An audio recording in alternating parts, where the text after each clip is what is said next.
देखिए, प्रशासन का काम है। जैसे अब हम चक्का जाम करने के लिए बोल दिए हैं, तो प्रशासन वास्तव में कोई सरकार रहेगी नहीं चाहेगी चक्का जाम हो या कोई डिस्टरबेंस पैदा हो। कि कितने दिन डरा कर रखेंगे, जनता डर रही है। मैं कह रहा हूँ मेरे साथ वैसे लोग नहीं है ना, दबंग या कोई अराजक तो मेरे साथ तो है नहीं। कि हमारे यहाँ सबसे पहले अंग्रेजों के जमाने का स्टेशन है। यहाँ से अध्यापक पढ़ाने जाते हैं आरा तक, आरा से भाग कर आना जाना, बक्सर जाना आना। वो लोग चुप क्यों है, हमको तो ये नहीं समझ में आ रहा। नमस्कार, मैं संतोष आपका स्वागत करता हूं भारत में। आज हमारे साथ एक बार फिर से बात करने के लिए राकेश सिंह, जो कि पिंटू सिंह के नाम से भी जाने जाते हैं। हालांकि परिचय के तो मजा है नहीं अब, क्योंकि जिस तरीके से अपने क्षेत्र में, अपने जिला में, अगर हम यूँ कहें तो तहलका मचाए हुए हैं, तहलका ही कह सकते हैं, क्योंकि प्रशासन जब पीछे पड़ी है तो बात ही अलग है। पिछले बहुत दिनों से पत्रक दे करके उस पत्रक में ये निर्धारित किया गया था कि 25 जुलाई 2024 को भदौरा रेलवे स्टेशन पे चक्का जाम करेंगे। हालांकि क्षेत्र की जनता को लेकर के अकेले चक्का जाम तो होगा नहीं। 24 तारीख तक इन्होंने सारी चीज देखी कि चलो कहीं से कुछ आवाज आ जाए, कोई तो आए ये कहे कि राकेश जी आप चक्का जाम मत करिए, हम आपकी व्यवस्थाओं को देखते हैं। लेकिन ऐसा कुछ नहीं हुआ। फिर 25 तारीख को ये निर्णय हुआ कि नहीं चक्का जाम किया जाए। लेकिन इसमें एक और ट्विस्ट था। 25 तारीख से एक दिन पहले रात को पूरे इनके घर पे प्रशासन का पहरा था, बाहर से गेट भी लॉक कर दिया गया था। मतलब एक परिवार को कैद करके रख दिया गया था, राकेश सिंह को कैद करके रख दिया गया था, ताकि वो बाहर नहीं निकले। और जब ये बाहर नहीं निकलेंगे तो लोग नहीं आएंगे, क्योंकि धरना प्रदर्शन के प्रतिनिधित्व करने वाले यही थे। आइए सारी चीज इन्हीं से बात होगी कि आखिर अब आगे की स्ट्रेटेजी क्या है, आगे ये क्या सोचे हैं और ये मान क्यों नहीं रहे। बार बार थाने में जाना, गिरफ्तार होना सबके सामने, फिर पीछे कोई साथ नहीं दे रहा है, फिर भी ये क्यों जीत पे अड़े हैं। बहुत सारे मुद्दे। स्वागत है आपका फिर से भारत में। अच्छा, पहला सवाल मैं आपसे ये करना चाहूंगा कि 24 तारीख को क्या हुआ, हमको ये जरा बताइए। देखिए, प्रशासन का काम है। जैसे अब हम चक्का जाम करने के लिए बोल दिए हैं, तो प्रशासन वास्तव में कोई सरकार रहेगी नहीं चाहेगी चक्का जाम हो या कोई डिस्टरबेंस पैदा हो। तो उसके लिए जो उपाय उनके हिसाब से हो सकता था उनके, वो अपना किए। ये भी बातें आ रही स्कूल के सामने की 24 तारीख को आपके घर पे भी नाकाबंदी हुई थी, हमको नजरबंद किया गया था, मेरे परिवार को नजरबंद किया था लोग। और सुबह 9 बजे तक जब तक हम स्टेशन पर नहीं पहुंच गए, तब तक वो लोग ये जानते थे कि घर में है अपना, वो अपना। अच्छा, मतलब प्रशासन को ये लगा कि ये घर ही में और बाहर से आपको बंद कर दिया थे घर में ही। हाँ, ये सत्य बात है, घर में ही थे आप? घर में ही थे। अच्छा। लेकिन मैं अपने किसी प्रकार की व्यवस्था करके घर से निकला हूँ और मैं उसी समय निकल गया हूँ। मुझे जानकारी हुआ तो मुझे अपना जो मैसेज था भारत सरकार के पास, प्रदेश सरकार के पास, जहाँ तक पहुँच जाए मुझे पहुँचानी थी।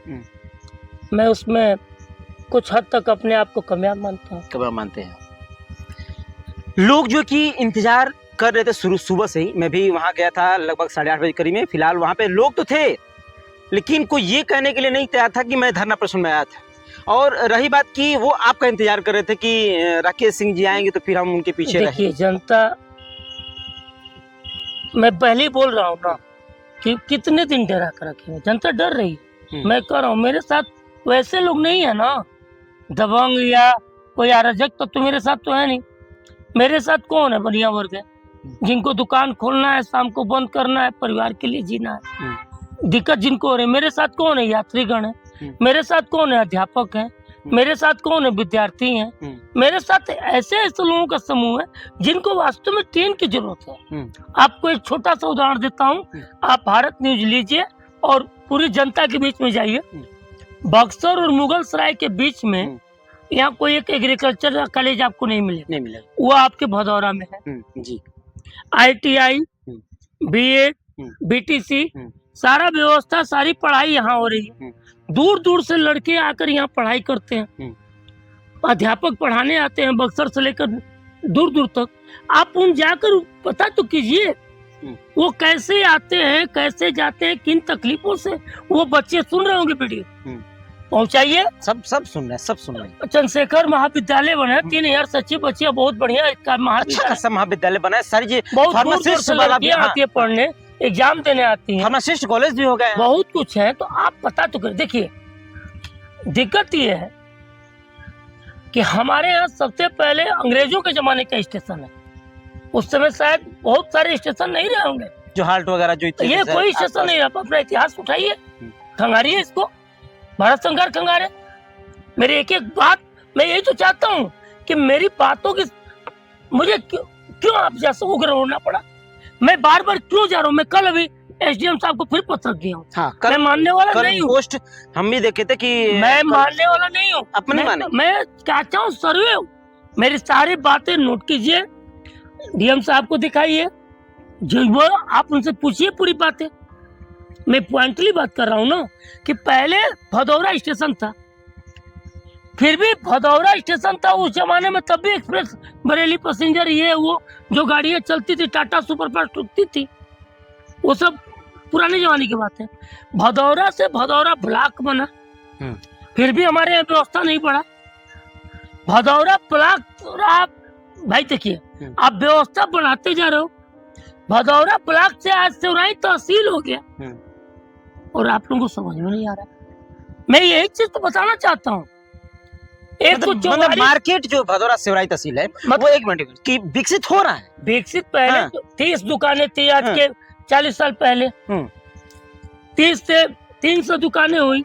आज आप गिनती नहीं कर पाएंगे, 5 से 7 हजार तक दुकानें। पूरा ही देखिए मार्केट फैलता जा रहा है, हर कॉलेज, डिग्री कॉलेज व्यवस्था यहाँ फैलता जा रहा है।